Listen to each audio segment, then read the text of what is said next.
किसी भी देश की आर्थिक स्थिति को जीडीपी के जरिए जाना जाता है। जीडीपी को रोजगार, आय, महंगाई और गरीबी जैसे कई संकेतकों से मापा जाता है। ये जनता के स्वास्थ्य, शिक्षा और सामाजिक कल्याण से जुड़ा है, क्योंकि एक स्वस्थ आबादी ही मजबूत अर्थव्यवस्था की नींव रखती है। जहाँ स्वास्थ्य सेवाएं और आर्थिक विकास एक दूसरे को मजबूत करते हैं। जीडीपी का पूरा नाम ग्रॉस डोमेस्टिक प्रोडक्ट है और एक वित्त वर्ष में किसी भी देश में बनी वस्तुओं और सेवाओं का मूल्य होता है। जीडीपी बढ़ने से नौकरियों के अवसर में इजाफा होता है, लोगों की आय बढ़ती है, सरकार इंफ्रा और जन कल्याणकारी योजनाओं पर ज्यादा खर्च कर पाती है, कंज्यूमर डिमांड और कंपनीज की आय में इजाफा होता है, लोगों का जीवन स्तर सुधरता है। जीडीपी में वृद्धि का मतलब है ज्यादा उत्पादन, जिससे रोजगार बढ़ता है, लोगों की आय बढ़ती है, उनका जीवन स्तर सुधरता है, जबकि जीडीपी में गिरावट मंदी और बेरोजगारी का संकेत देती है। आर्थिक विकास का पैमाना क्या है? आर्थिक विकास पैमाना किसी देश के आर्थिक विकास और प्रगति को मापने का एक सांख्यिकीय तरीका है।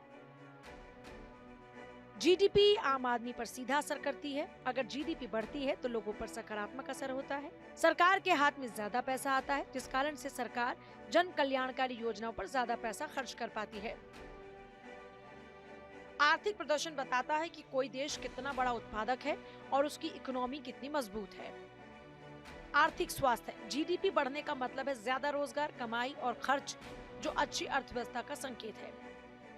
नीति निर्माण, सरकारें और विश्लेषक आर्थिक नीतियां बनाने के लिए इसका उपयोग करते हैं।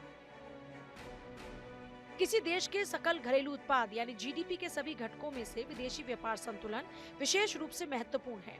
किसी देश की जीडीपी तब बढ़ती है जब घरेलू उत्पादकों द्वारा विदेशी देशों को बेची जाने वाली वस्तुएं और सेवाओं का कुल मूल्य घरेलू उपभोक्ताओं द्वारा खरीदी जाने वाली विदेशी वस्तुओं और सेवाओं के कुल मूल्य से ज्यादा होता है। ऐसी स्थिति में किसी देश को ट्रेड सरप्लस वाला देश कहा जाता है। नॉमिनल जीडीपी यानी वर्तमान कीमतों पर गणना करना। रियल जीडीपी यानी महंगाई के प्रभाव को हटाकर स्थिर कीमतों पर गणना करना। जीडीपी पर कैपिटा यानी प्रति व्यक्ति औसत आय को जानना। जीडीपी ग्रोथ रेट यानी समय के साथ जीडीपी में वृद्धि की दर को जाना जाता है।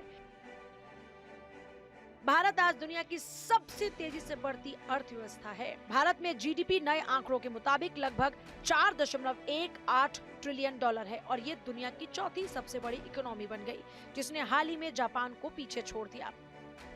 साथ ही आईएमएफ ने 2024-25 के लिए 7.3% वृद्धि का अनुमान लगाया है, जिससे उम्मीद है कि भारत जल्द ही जर्मनी को भी पीछे छोड़ देगा और 2030 तक तीसरी सबसे बड़ी अर्थव्यवस्था बन जाएगा। Bureau report, Bharat 24।